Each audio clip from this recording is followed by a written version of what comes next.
Welcome everybody to the Lion's Den. I'm here with my brother William and my brother Elijah. Yes, welcome back, guys, to Mi Casa Su Casa. I'm learning Spanish from William's channel. There Welcome, we go. everybody. Thank you, brother. Thank you, brother, for having us. Thanks for having us, man. I think you guys' channels are linked in the description. I know for the first one it is. I'll make sure this one is too. Thanks for coming on again. And so this is part 2. I think part 1 was really good. I liked it a lot. And I'm excited for this one because after you guys, I'm sure you guys could guess, with topics like original sin, atonement, these types of things, Orthodox are very like their antennas go up when they hear these words, right? All the time. Yeah. So then they're hearing this, and then they're thinking, okay, is this the same thing that we believe? Is it different? Yeah. What are they actually saying? And a lot of people were asking questions. We sat down and talked about it here at home, like with the people I know. So we're looking forward to this one. I'm pumped. Yeah, same here, man. You bring up a good point, Subdeacon, that a lot of the times when you talk about both atonement, original sin, people will then wonder, okay, well, what version are you all going to be talking about or promoting? So it's important that we lay it out what we believe, the view of the Bible, the view of the early church. I think we're going to have a lot of fun. Me too. Excited. And I mean, from what I was able to understand from the first one and talking to you guys just normal over the years, is that there isn't a difference, right? That it's like the difference is the way that they talk about it or semantics. Yeah, there isn't like a substantial difference. Is that what the direction is? I don't know. I mean, when that Eastern Orthodox, when it comes to Oriental Orthodox in the Catholic Church, I don't really see a difference.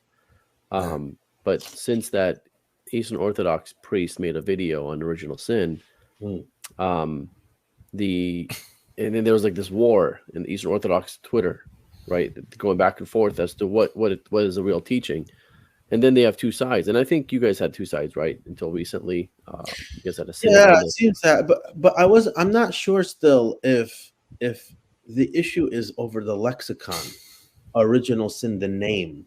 I don't think we have the name, the word for it. I don't know if it's there in the Syriac lecture, the way we talk. Yeah.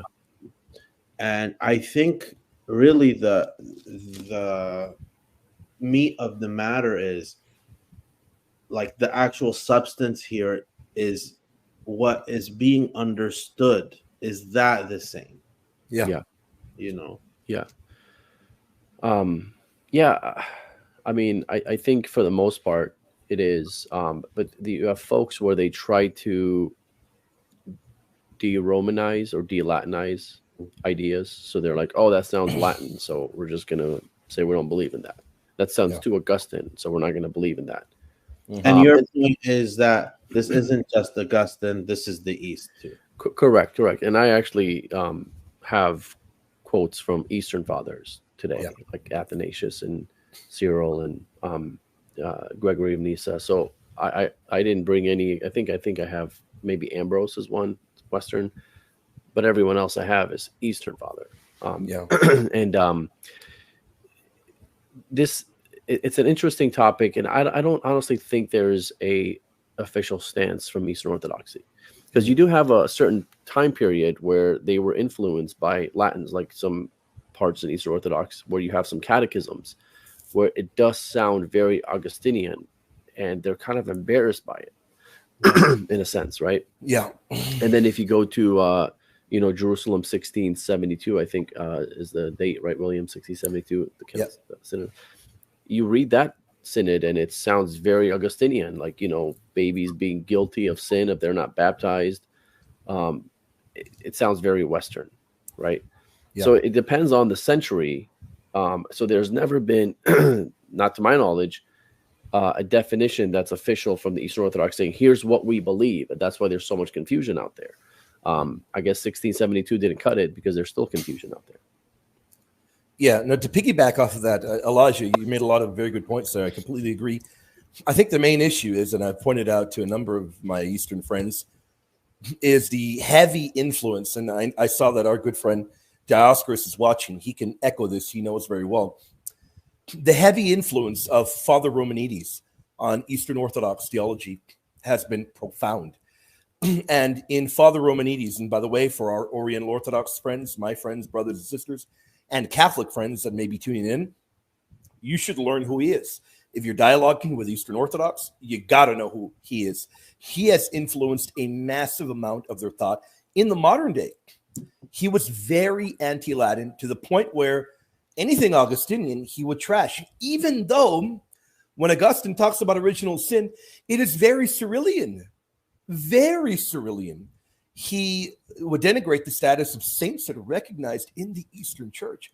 And that kind of hostility passed on over to the modern day, and a lot of people adopt Father Romanides. Now, there are some that'll say, no, the guy was totally off, the guy was totally wrong. But there are massive groups that love the guy and embrace the guy. And in my opinion, you look at Father Romanides, and right there, you're going to encounter major issues with theology. I've read him. I've read everything I can get my hands on when it comes to Father Romanides, and he really does get the patristics, in my opinion, very, very wrong. And unfortunately, creates a lot of hostility. And so the Romanides view is not the same. Oh, no. Okay. No, not at all. In fact, you're going to find that Romanides is a massive disconnect from earlier Eastern patristic sources, massively so that Romanides will have to misrepresent Augustine massively. There's a text from Augustine that he'll take out of context where if you read it in the context, Augustine sounds just like Cyril when they're talking about this particular topic. But that not only Augustine, you're going to find many fathers that he'll wrench out of context, almost like to me, I find it so problematic that it's almost a Eastern side of the world versus the rest of the world. Whereas in Catholicism over here, and I agree even in Oriental Orthodoxy, overall, we're going to say, and I'll use myself as an example, we'll say, hey, we've got Ambrose, we've got Augustine, we have all these great Latin Western fathers that are utilizing particular language, but hey, they're echoing the same stuff that the great Ephraim would have said, that the great John Chrysostom would have said. Why do we look for that reconciliation? Because we argue that the church is Catholic, universal. We're not trying to say, oh, this particular father over here taught correctly, and before any schism, these others that we all hold in communion as great saints, they had a heretical theology. We don't do that. We just don't do that. And then I want to give a basic understanding of what I believe, and let me know if this is something that you guys would agree on. In a nutshell, we were created in a state of grace, and because of this grace, we were immortal, not by nature, but by grace, right? Correct. And when the grace was, when we sinned and that grace was stripped away from us, now we were left to our nature, not without that grace, which is corruptible. Perfect. And because of that, we die. Correct. Okay. Yeah. Correct. And so when we're baptized, we're restored to this grace. Correct. Yeah.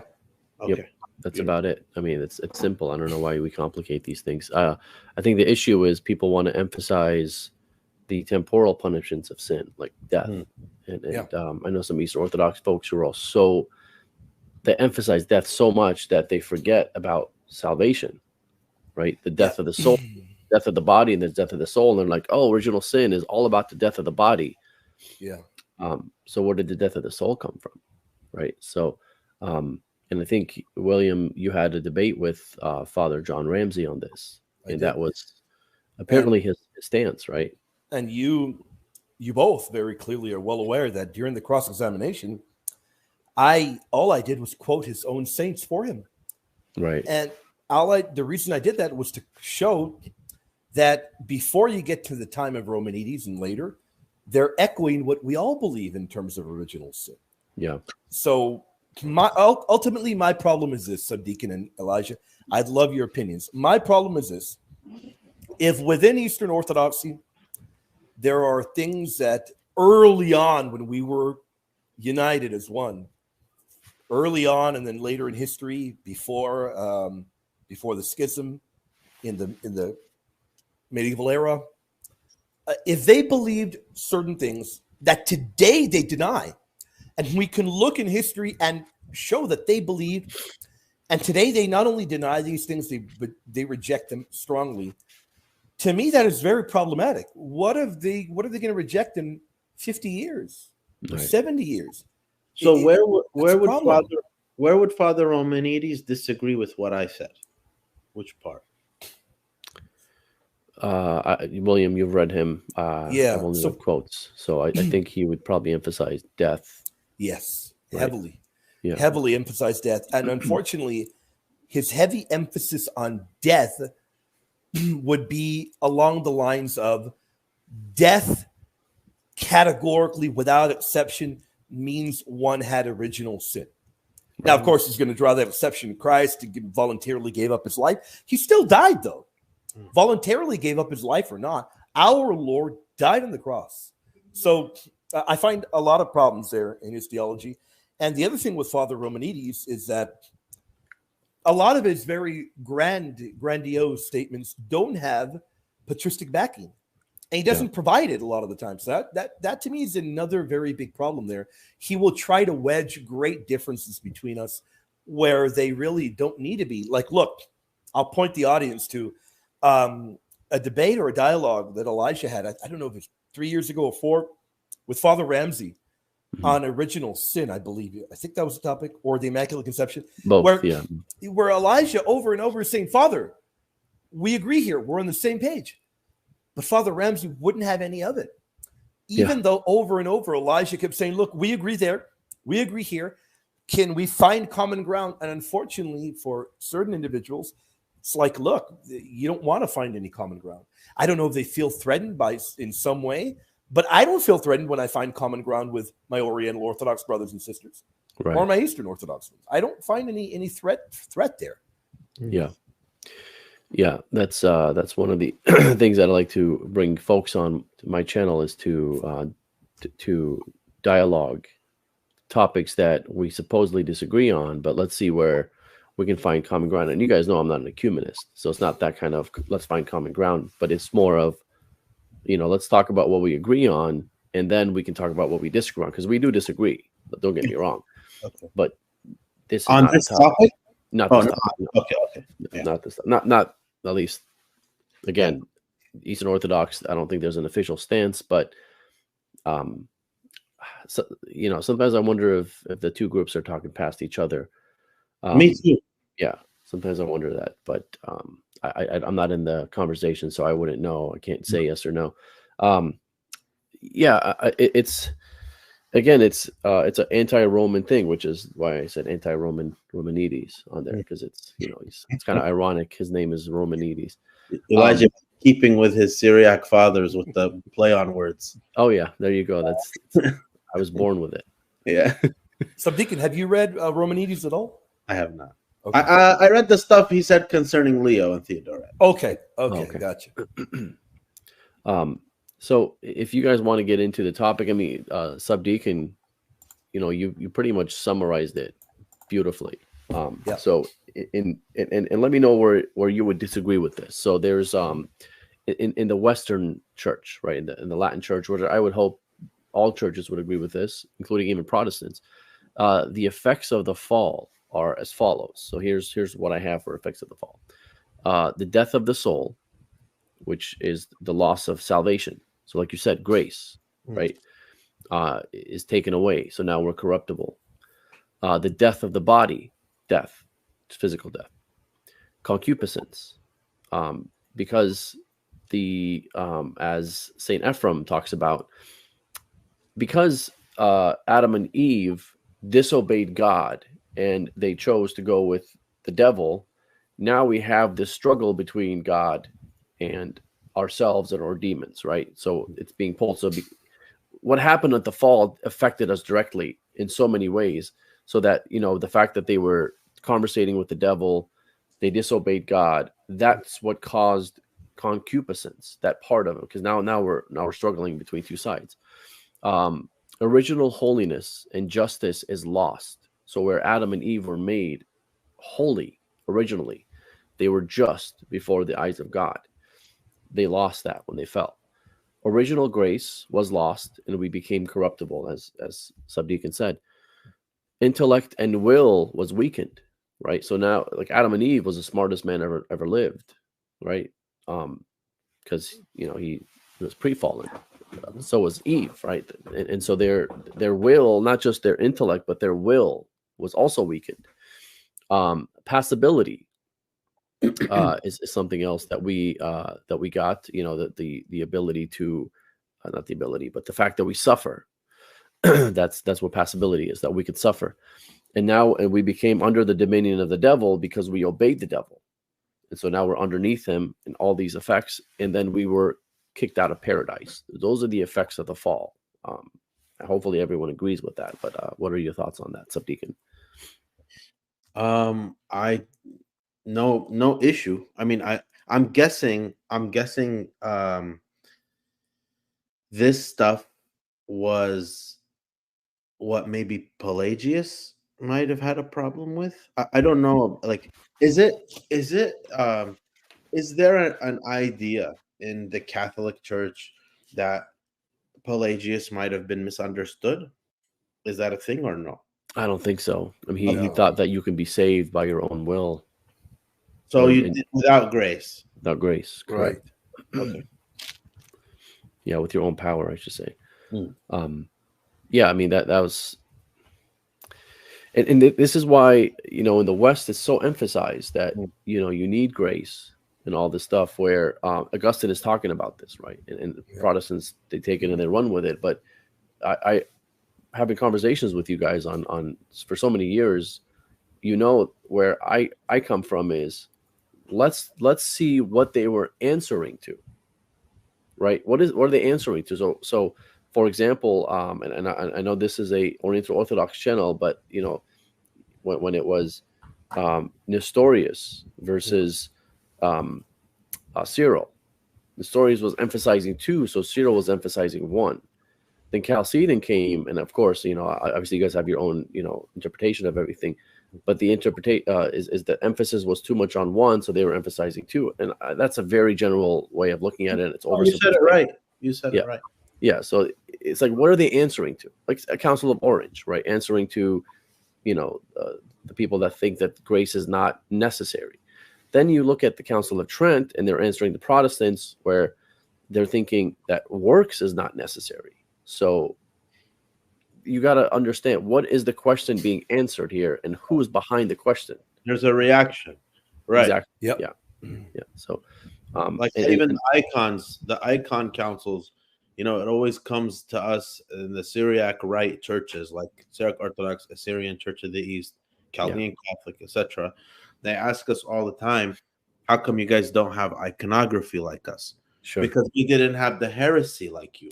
Exactly. That's a great point. We didn't have it to have the reaction to it. Yeah. You guys had to double down. Yeah. We didn't need to double down because we didn't have the problem to begin with. That's beautiful. That's a great point. That's a great point. But you guys still have iconography, but you don't have the emphasis. Exactly. Yeah. Exactly. Like we, of course, we have icons in our churches, but it's not something like we had to fight a war about it. Yeah, right, exactly.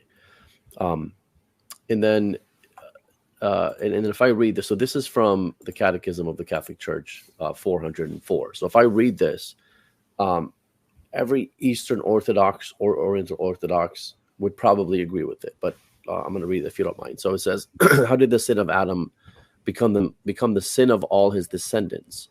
The whole human race is in Adam, as one body of one man. By this unity of the human race, all men are implicated in Adam's sin, as all are implicated in Christ's justice. Still, the transmission of original sin is a mystery that we cannot fully understand. But we do know by revelation that Adam had received original holiness and justice, not for himself alone, but for all human nature. By yielding to the tempter, Adam and Eve committed a personal sin, but this sin affected the human nature, that they would then transmit it in a fallen state. It is a sin which will be transmitted by propagation to all mankind, that is, by the transmission of a human nature deprived of original holiness and justice. And that is why original sin is called sin only in an analogical sense.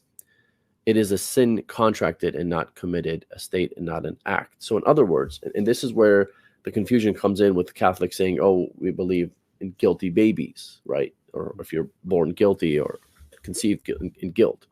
What does that mean? It doesn't mean that they committed a sin themselves, right? It means that the state that they're born in, it's a state void of grace. In sin, my mother conceived me. Yeah, right. And so they don't have the grace, they don't have the original justice. So they are in a state of needing that. So if you need something, then you are lacking something. So if you're lacking something, then you are, in a sense, guilty. But there are different ways of looking at the word guilty in Latin. It's not a personal guilt directly. And I think, William, I don't know if you know the Latin. Point. Yeah, no doubt. So here is another thing that you're going to find in Augustine, you're going to find in Cyril, and unfortunately, a lot of modern-day liberal scholars are going to run with the fact that in Augustine and Cyril, they both use the term guilt. Augustine will use it, and Cyril will use it as well. Cyril uses it multiple times. But what they do not do is they do not exegete or look at the context. They're going to say, look, you guys don't believe in original sin. These are liberals. You guys believe in original guilt, meaning that all of the human race is guilty of the sin of Adam and Eve. And that's not what we're teaching. In fact, when Cyril is talking about it, Cyril will say, as a result of our fallen nature, we become guilty through our own actions after. So that makes sense. Yeah, I have a fallen nature. And then when I commit sin, I am guilty of sin. That's what Augustine says in Cyril. But people don't focus in the context. They're not teaching, oh, we are personally culpable for what our forefathers did. No father is saying that. Are we guilty? Yeah, because as a result of being fallen and committing sin, that's why we need confession. That's why we need the sacraments, which our Oriental brothers would agree to as well. Yeah. As a result of that fallen nature, we do commit sins. We do need to clean ourselves up. We do need to get to confession. We do need to get to Holy Mass. And that is what the fathers are talking about through all of the centuries. Sure. Yeah, absolutely. Do you find in your knowledge of the different cultures of patristics that there are those who emphasize like the sanctification that comes through the sacraments versus those who emphasize what we like the negative things that we lose when we partake of the sacraments? Yeah. Is there a difference in emphasis, or do they all do all of that? Well, let's see. I mean, I have some here that I brought, but that's a great question. I've never thought of it to give an answer. I never thought of that either. Yeah, that's a great question. It goes with the Mary stuff, because if we're saying, okay, what was she purified from? Sure. See? And it's like, well, what did she gain? Yeah. What did she lose? You see and it's like if those who are emphasizing our restoration to the grace that we were created in when we're baptized versus those who emphasize what did we lose in the baptism. Yeah, whatever negative thing. Sure. Yeah. Yeah, I mean, I can think of St. John Chrysostom, who would emphasize what we gain. Yeah, I know that much. Yeah. I wonder if it's an East-West thing. It's possible. Yeah, it's possible. Because I know the West will emphasize what we lost, grace. But the reason why I hesitate is because the West will also say that what we gain too. And it could be they both sides do all of it. Right. So, yeah. Yeah, no, that's an excellent question. Yeah. Someone should write a thesis on that. Yeah. It's a good question. So the Council of Orange Council of Carthage. Where are you guys at with that? Do you guys the 397? 419. This one's 419. Well, it might be in the Coptic stuff. It is. No, it is 100%. But let me just emphasize, 419 is pretty much echoing much of 397. So, yeah, and you do find that in the Coptic stuff. I got that confirmed to me by a Coptic Orthodox scholar a few years ago. Got it. Okay, sweet. So, this is Canon 110 from Carthage 419 AD.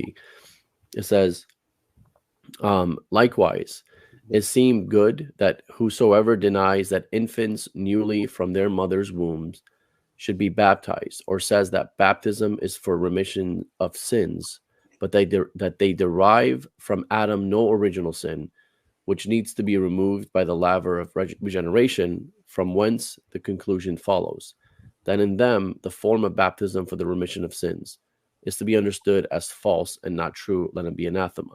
And then it says, for no otherwise can be understood what the apostle says, by one man sin has come into the world, and death through sin, and so death passed upon all men, and all have sinned. Then the Catholic Church, everywhere diffused, has always understood it. For on account of this rule of faith, even infants who would have committed as yet no sin themselves, therefore are truly baptized for the remission of sins, in order that one in them is the result of generation may be cleansed by regeneration. So there's an example of a negative, right? So they commit sin, and they're regenerated. Can you send the quote in our WhatsApp group when you get a chance after? Absolutely. Yeah, I can actually do that right now. Because I have that thing open. The greatest WhatsApp group in the world. Yeah. Yeah. Are you talking about the one with three of us or everybody? The three of us. Up to you. Whatever. Okay. Yeah. That one is super duper duper duper secret. Yeah. Yeah. All right. So I'm going to send that right now. So Dioscoros is saying Carthage is an extension of Ephesus for us. I didn't even know that. I didn't know that either. That's great information, though. Yeah, great information. I knew how important it was, but that's fantastic. That's great information. Yeah, no doubt. And to be very clear, I think, in my opinion, when we look at, in particular, the topic of baptism, and of course, Elijah, you can correct me if you think that there are better, but in my humble opinion, when we look at how the great Saint Ephraim, excuse me, I got that hammered in me years ago when I began working with Father Coppus. He made sure to tell me he would knock me over the head if I didn't give the saints their proper due. Saint Ephraim. Yeah. He would always remind me. I could be on the phone with him. I'd mention Ephraim or any saint to be, and I would just say Ephraim. He'd say, "Hey, Saint Ephraim, you're right. You are right. You're right." Yeah. So my humble opinion is that you look at Saint Ephraim, Saint Jacob, and the incredible Syriac tradition, and the description of baptism is so illuminating. Isn't it incredible? Very different. And I'm not denigrating. I'm not putting down the other fathers. But the particular way the Syriacs lay it out, I cannot emphasize enough the amazing beauty of it. Would you agree with that, Elijah and Subdeacon? Yeah. Oh, yeah. How can you disagree with that? Yeah. I think, and I'm obviously biased, but I think in that lens, if Christianity is looked at, because my world is Eastern, like I deal with Eastern people. So come from different Eastern religions that are neighbors to us, etc. If they look at Christianity through that lens, the lens of Ephraim and Jacob and the Syriac tradition, it would change so many misconceptions, so many things. Even the Jews, the Orthodox Jews, if they look at Christianity through that Semitic Eastern Syriac perspective, it hits home more. Sure. Yeah. Once that door is open, it's just going to blow open for the Muslims and the Jews. You know what I mean? Versus what is like, mainstream Western, it's going to be foreign to them. Like when they look at it, it's not going to be as close. And so when they're describing these things, the beauty of them is because Semitic languages are so poetic, right? By nature, just the language itself is a poetic language. Yeah.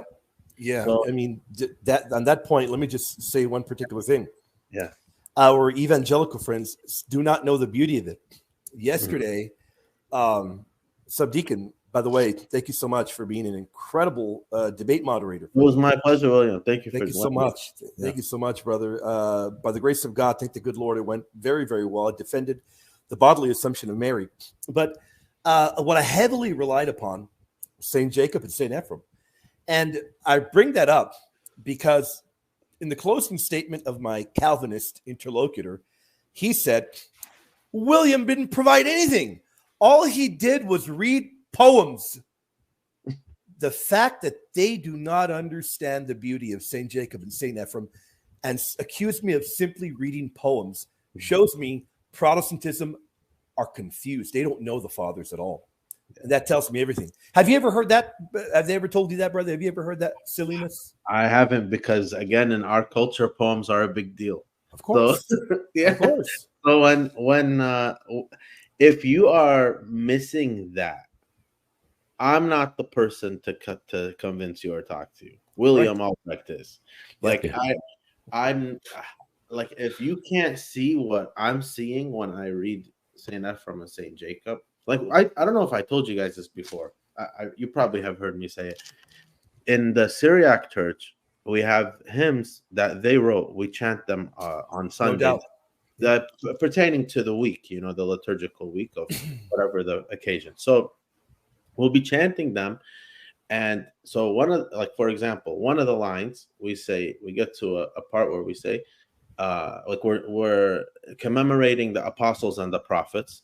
And we get to a part where we say about David the prophet, we say, who is the harp of the Holy Spirit. And it's the chorus. So we repeat it 2 times.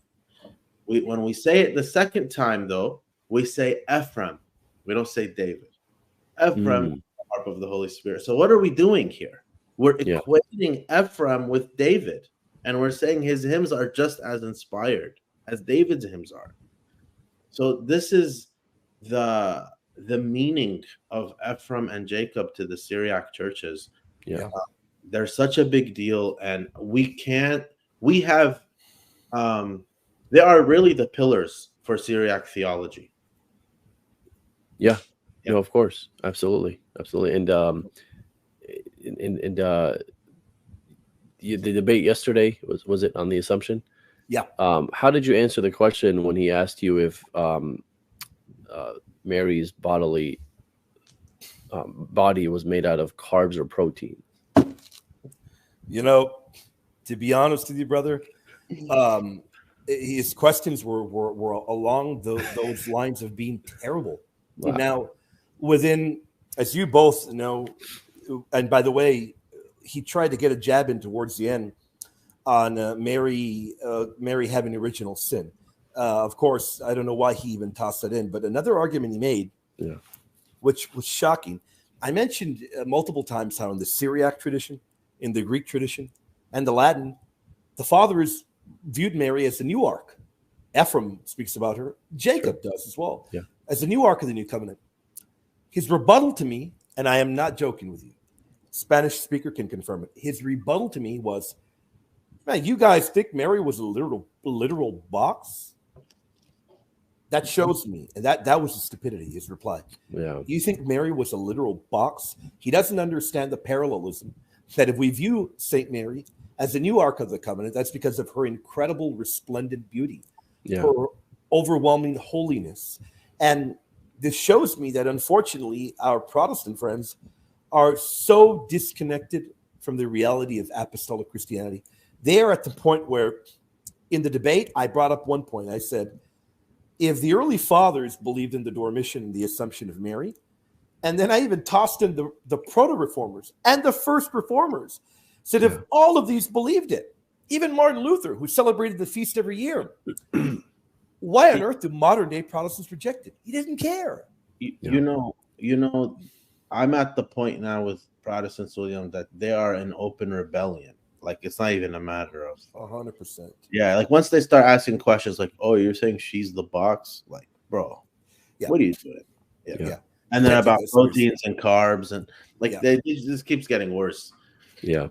The thing with Protestants is that they view the church fathers as if they're individual lay people with a Bible and they're interpreting it. And so they're like, "Oh, look how this guy interprets it. He agrees with me," as if this guy that they're quoting from, let's say whoever it is, right, St. Augustine, as if this guy is disconnected from St. Ambrose or St. Cyril. Like these guys are bishops of one church, right? But they don't view them as that. They don't view that there's one church out there. They view them as each individual layperson equal to them that are just opening the Bible and interpreting it. That's the first problem with Protestantism. That's why they get it all wrong, right? They're looking at them the wrong way. 100%. They don't see a one church there. Well, they'll say it's one church in their own version of what church means, but that's not how the fathers looked at what the church means. There's a problem right there. Of course.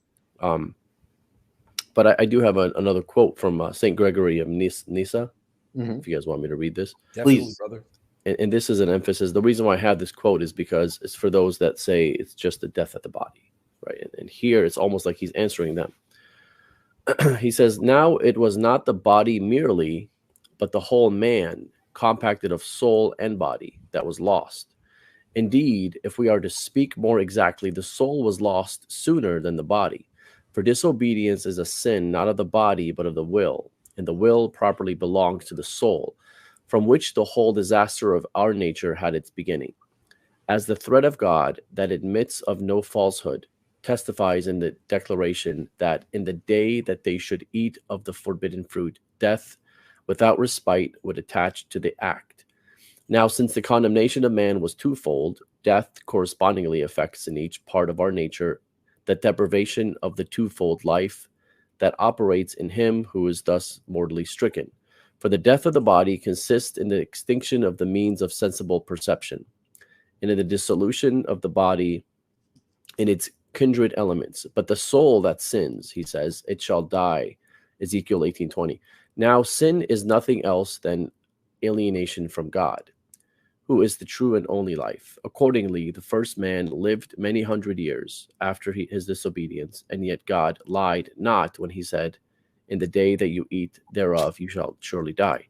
For by the fact of his alienation from that true life, the sentence of death was ratified against him that self same day. And after this, at a much later time, there followed also the bodily death of Adam. That's against Eunomius, book 2, 13. And then I can also send that to you, Sabdeacon, if you want. Yeah, that would be great. Great quotes, brother. Those are fantastic. Yeah. So he's talking about there's two deaths, and the first death was the death of the soul. So what is the death of the soul? If we're only talking about death of the body, then what the heck is the death of the soul? It can't be the same thing. It's the alienation from God, right? You're alienated from God now, right? You don't have any salvation. You're not saved anymore. You're done. You die, you go to hell. That's what death of the soul is. Yeah. And that even goes to Polemos. Polemos quotes that very similar to this, right? Oh yeah.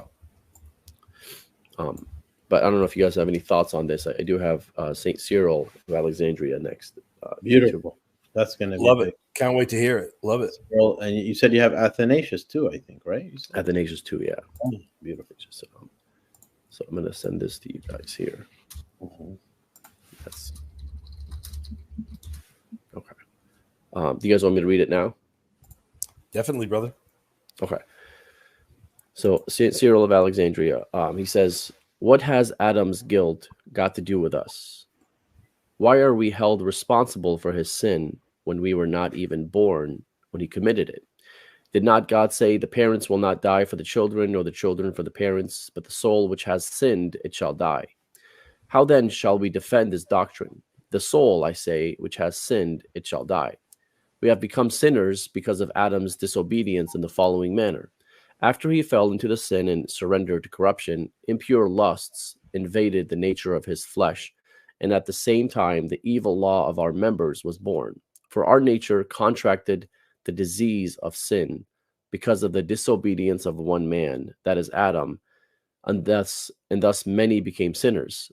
This was not because they sinned along with Adam, because they did not then exist, but because they had the same nature as Adam, which fell under the law of sin. Thus, just as human nature acquired the weakness of corruption in Adam because of disobedience and evil desires invaded it, so the same nature was later set free by Christ, who was obedient to God the Father and did not commit sin. I mean, that's a beautiful summary of what we should all believe, right? It's pretty simple, basic Amen stuff. to that. Yeah. So it's not something we're guilty of. It's just our state. It's just reality, right? It's just a reality. Reality is we're void of grace. We're void of original holiness. That's just what happens. And we have to say something about this reality. This reality means that you're not saved, that you're bound to go to hell, right? Basically, or at least you're bound not to go to heaven. Put it that way. If you're going to hold to limbo. Yeah, go ahead. In this, what do you call it? Like system or anthropology or whatever. Yeah. In the Old Testament, before humanity was restored by Christ, etc., the holiness of the saints and the prophets in the Old Testament, how was it achieved? How was it possible? Faith for the coming Messiah, I would assume, right? Right, but what I mean is like, for them to be found righteous by God while still in the pre-baptism state, like you said, it's more of they, because only when they died they still have to go to the Abraham's bosom. Sure. Right. Now, so then we can maybe conclude from that it prevents one from entering paradise. Yeah.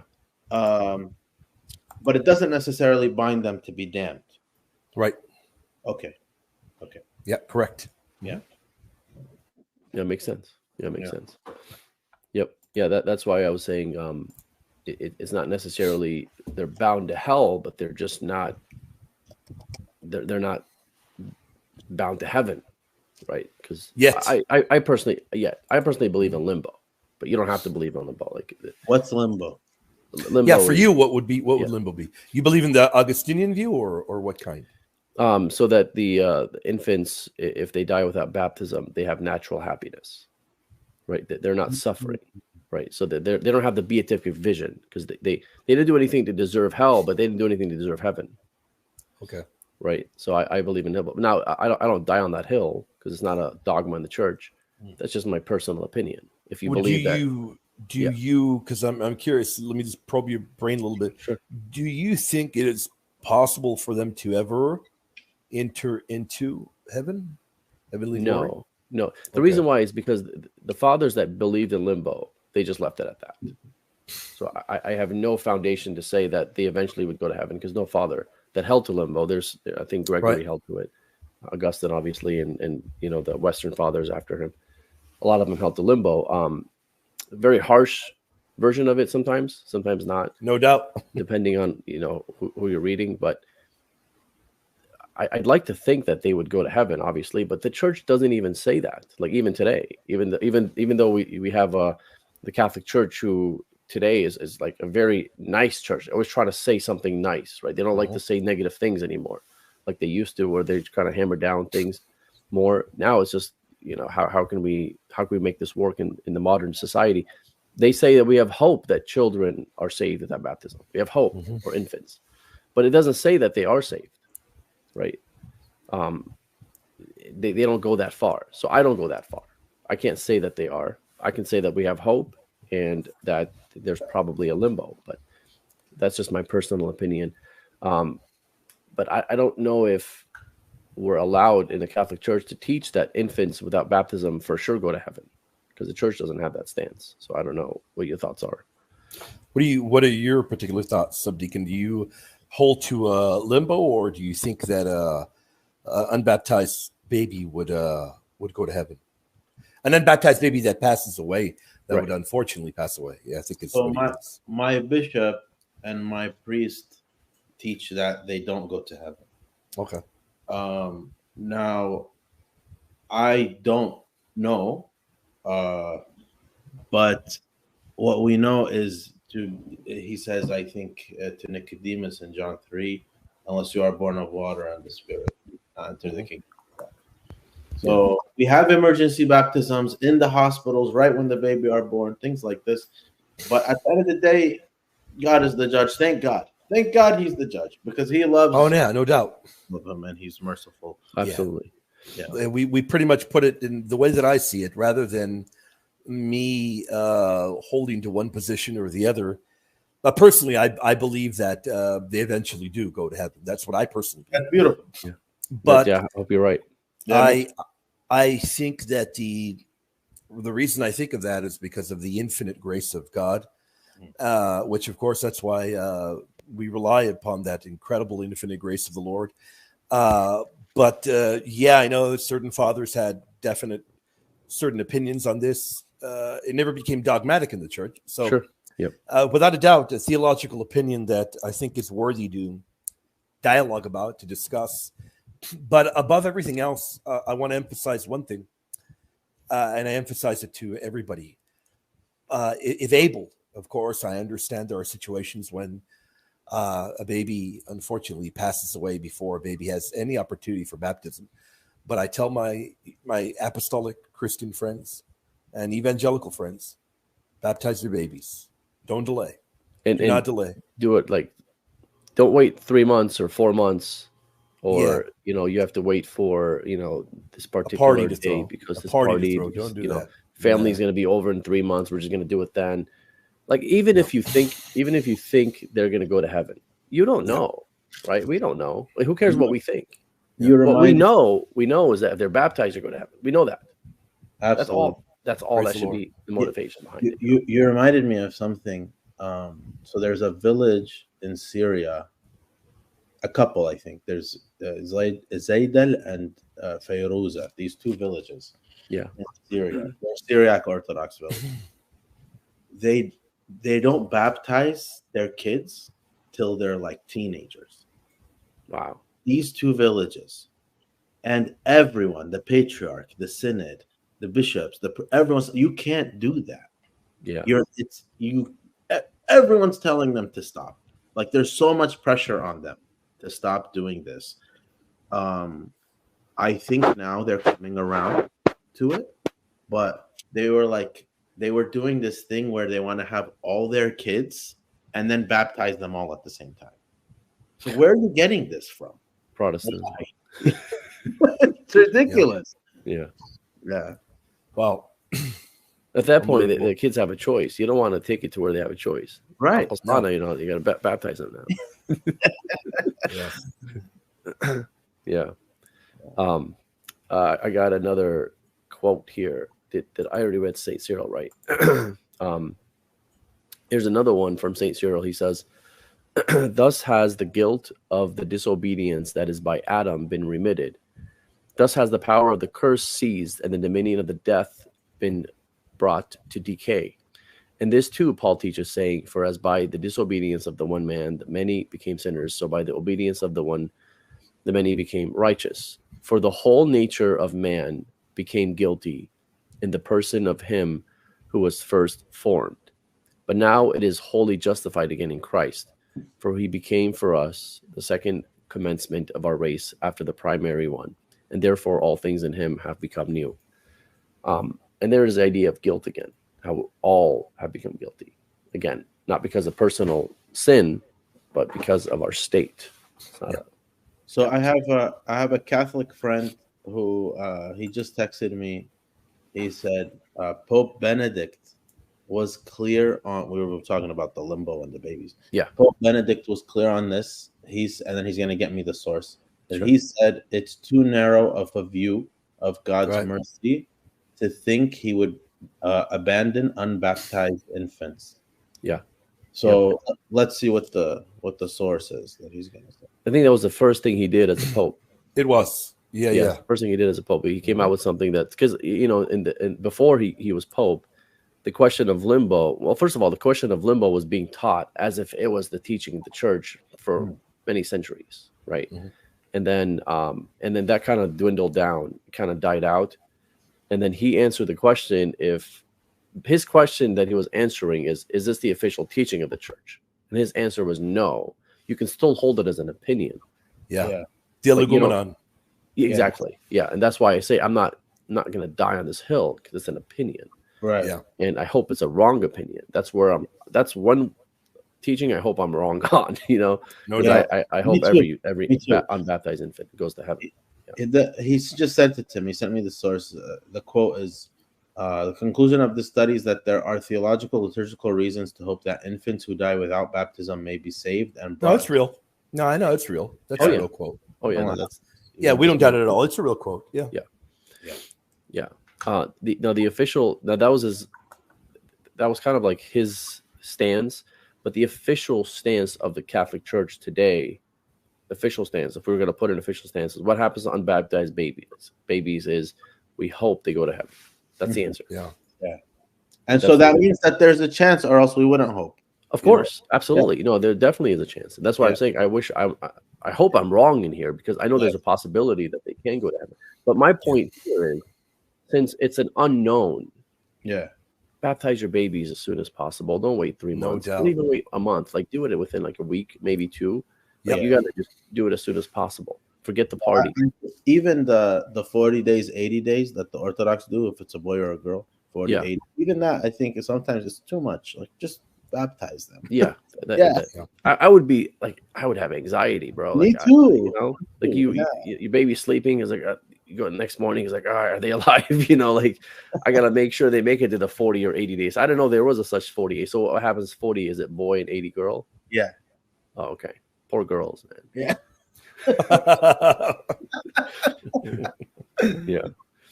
I know in the in the early church, wasn't it like when they started baptizing infants, wasn't it like 6 days?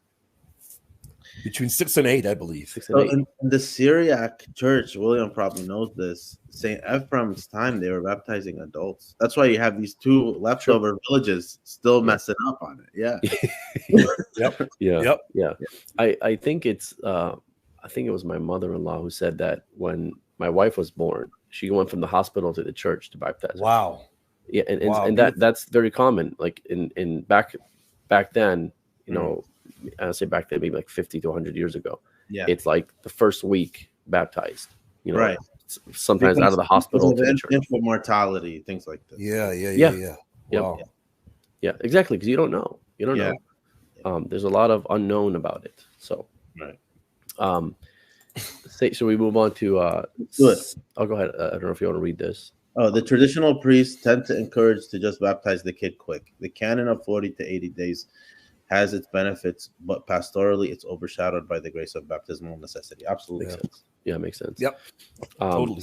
So we're going to move to a Western father. So that's St. Ambrose. He says, in whom, that is in Adam, all have sinned. And he said, in whom, using the masculine form when he was speaking of a woman, because the reference was not to a specific individual, but to the race. It is clear, therefore, that all have sinned in Adam, in mass as it were. For when he himself was corrupted by sin, all whom he begot were born under sin. On his account, then, all are sinners, because we were all from him. He lost God's favor when he strayed. It's not, I mean, this is very simple stuff. Like, why are we even debating this? Not you and us here, but like, why is there even a debate? I mean, I quoted Eastern Fathers, and here's a Western Father, and, you know, I got St. John Chrysostom next. They're all saying the same thing. I don't understand what the big deal is. This, you know. We're all sinners, whether we commit sin or not. We're born into a state of sin. That's true. What Nectarios is saying is true also.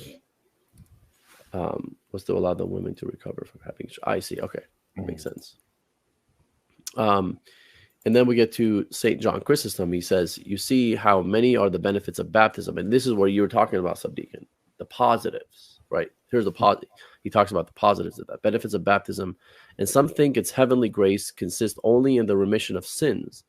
But we have enumerated 10 honors. For this reason, we baptize even infants, though they are not defiled by sin, so that there may be given to them holiness, righteousness, adoption, inheritance, brotherhood with Christ, and that they may be his members.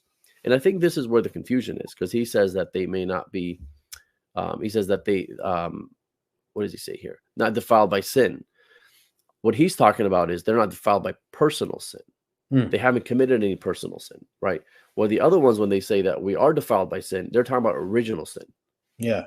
Who is this? Who is this? This is St. John Chrysostom. And the one before was who? Ambrose. St. Ambrose. Yeah. If you can send both of those whenever you get a chance. Absolutely. I'm going to copy paste all those. Those are great, brother. Yeah. And then he also says, this is St. John Chrysostom as well. He says, little given, much gotten. By the donation of food, the original sin is discharged. Just as Adam transmitted the sin by his wicked eating, we destroy that treacherous food when we cure the need and hunger of our brother. I just thought it was an interesting quote. And then we have Saint Athanasius, which will be the last one that I do. I had other ones, but I think these ones are the best ones. Saint Athanasius says, God not only made us out of nothing, but he also gave us freely, by the grace of the word, a life divinely oriented. But men rejected the things of eternity, and on the prompting of the devil, turned to the things of corruption. They became the cause of their own corruption and death. For as I said before, they were by nature corruptible, but were destined by the grace of the communion of the word to have escaped the consequences of nature. Excuse me, had they remained good. Because of the word and his dwelling among them, even the corruption natural to them would not have affected them. And here's the idea of, we were incorruptible. We were supposed to have all these things, and then we were incorruptible. Then we became corruptible because we follow the promptings of the devil and turned to the things of corruption. So whatever we did, we turned to the devil. We turned to corruption. Those are the consequences that God gave us. Right. And he warned them, you will die. That's a consequence. Right. And so those are the quotes that I had. I don't know if you guys have any quotes or thoughts or anything at all. This is really great. I'm happy that we're doing this because I think you guys know we have a part 3. Yeah, definitely. Yeah.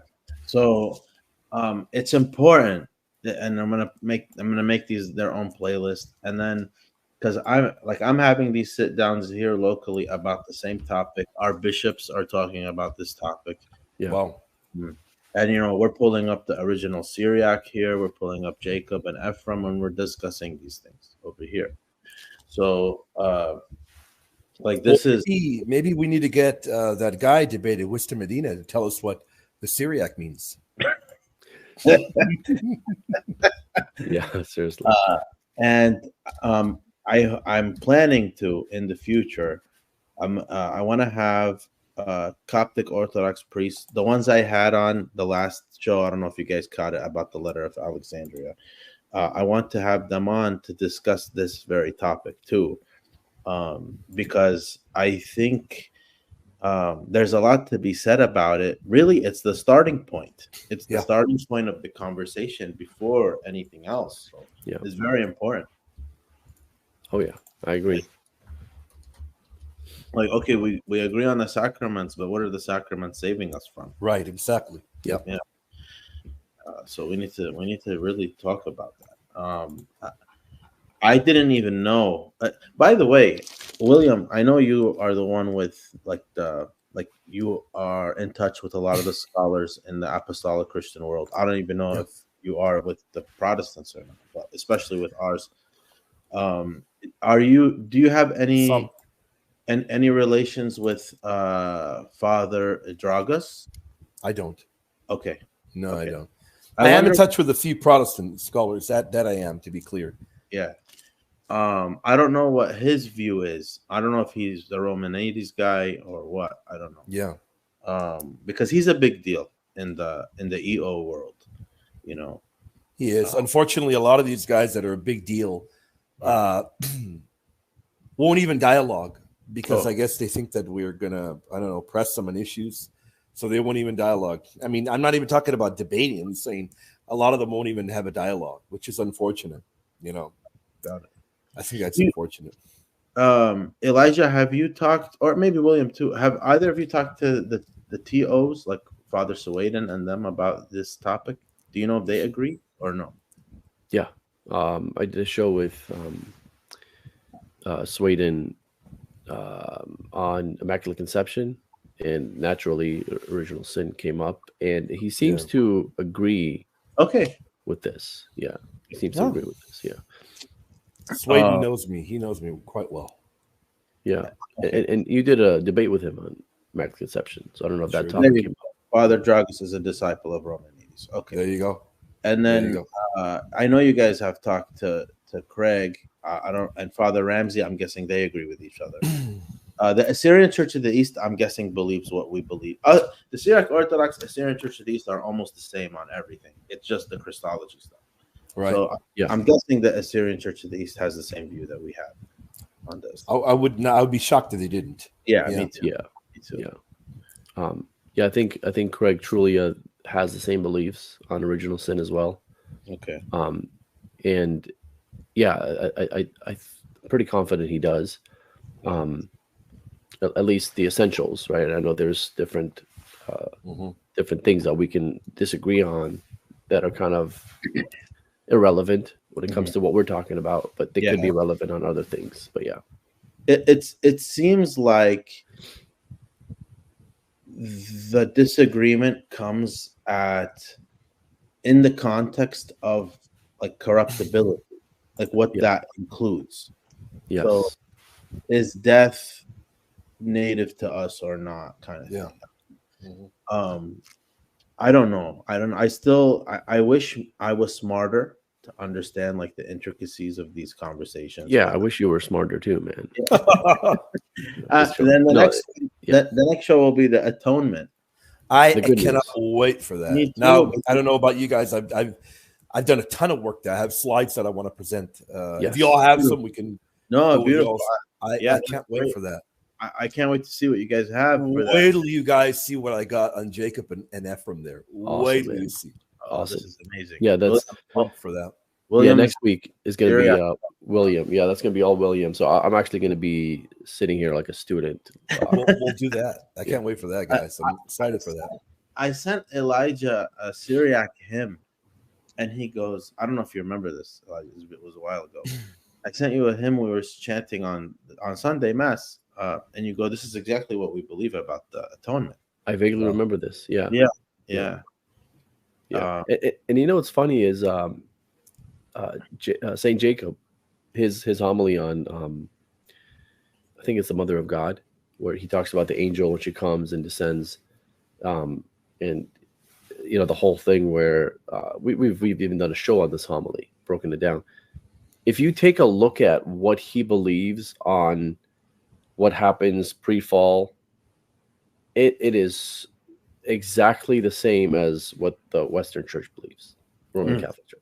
It's the same. Doubt. Like he says that original grace that you had, that we had before the fall, original grace, right there, grace.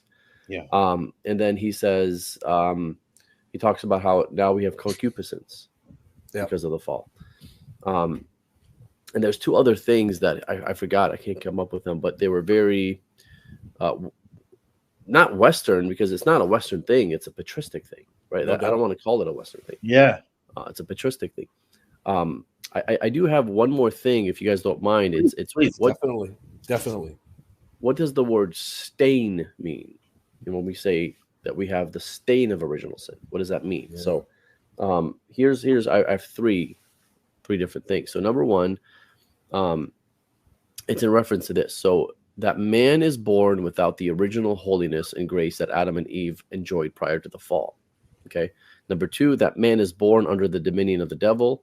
And number three, that man is born with an inclination to sin. So when we talk about stain in the Catholic Church, that's what we're talking about, right? Got it.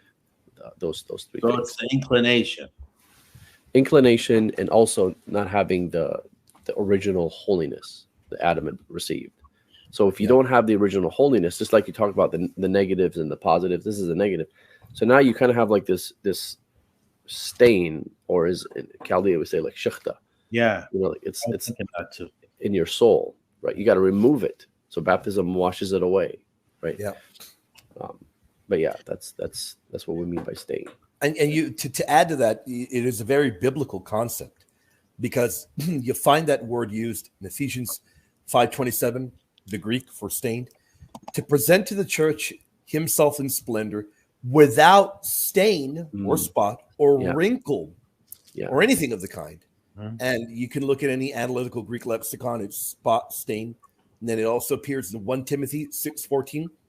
Keep the commandment without spot or blame. Same exact Greek word for stain there. You also find in Jeremiah 2:22, though you wash yourself with lye and use much soap, the stain of your guilt is still before me, says the Lord God. So he's guilty of sin. And, the Lord is saying, look, as much as you wash yourself over and over, you are guilty of a particular kind of sin that you've committed. So it's not just a Latin utilization when we talk about sin as a stain. It's very, very biblical and very patristic. And it's very impressive. I don't know if that's the right word, that when you think of the Old Testament saints and prophets who overcame this stain without the grace of baptism, right? Oh, yeah. To still live a life of holiness and blamelessness in some cases. Yeah. It's really inspiring. It just goes to show that, God is not bound by his sacraments, right? He can do whatever he wants, right? And and that goes back to the question of unbaptized infants. God is not bound by sacraments. He can save without baptism, not just infants, but people that have the desire to be baptized, and they're on their way to be baptized and they get hit by a car. I think God looks at their intentions. He doesn't just say, oh, they were baptized automatically. Of course. Without a doubt. Yeah. Well, thanks again, guys. I love these. They're very kind of straightforward. They're an hour each. The next one on the atonement I'm really excited for it. Is next Tuesday work for you guys? Oh yeah. Same time? Yep. Works great for me. Beautiful. Great. All right. Let's do it, brothers. Appreciate God bless you guys. Thank you. You guys want to announce, plug, tell anyone you want to look out for anything? Let me put a plug in. I'll give Elijah the last word. Sure. For you guys just to know, God willing, sometime in August, and we need to lay down a date soon. We're going to do what I think is going to be an incredible show. We're going to look at the great Saint Jacob of Syriac and a particular text that he delivered at a council in the 400s. And the text is all about the Dormition and the bodily assumption of Mary. But we're going to go line by line. We're going to read the whole letter, and we're going to put to bed the lie that certain liberals try to say that Jacob denied a bodily assumption of St. Mary. We're going to prove definitively, and by the way, I've been in touch with Dr. Brock on particular Syriac words used there that we will talk about when we go live and do that show. I am really, really, really looking forward to that show. That's awesome, man. I love those kind of shows. We haven't done those in a while. We're going to do it. Yeah. Elijah, anything? My YouTube channel is called Underground Catholicism. There has been, I know I've gone back and forth with Ubi Petrus, and he finally put out the full video he did against me, and so I'll be responding to that video, God willing, in fall. So I finally got to hear the whole thing, because I've only heard half of it or however long he puts it on for free, but he just released the whole thing. I heard the whole thing, and I wasn't impressed. So I'll be responding to that in the fall, God willing. Beautiful. I can't wait. I didn't even know that guy was still around. It's been a long time. Yeah, sort of still around, sort of. I'm trying to check right now, making sure you guys. Yeah, see, I put it in the description last time, not this time. I'm gonna put your channels both in the description this time. Thanks, bro. It's okay. Awesome. Thank you. Yeah, we appreciate it. Thanks again, you guys, and I look forward to next time. God bless you both. God bless you both. Yeah, thank you. Subscribe, share, all that stuff. Take care, everybody.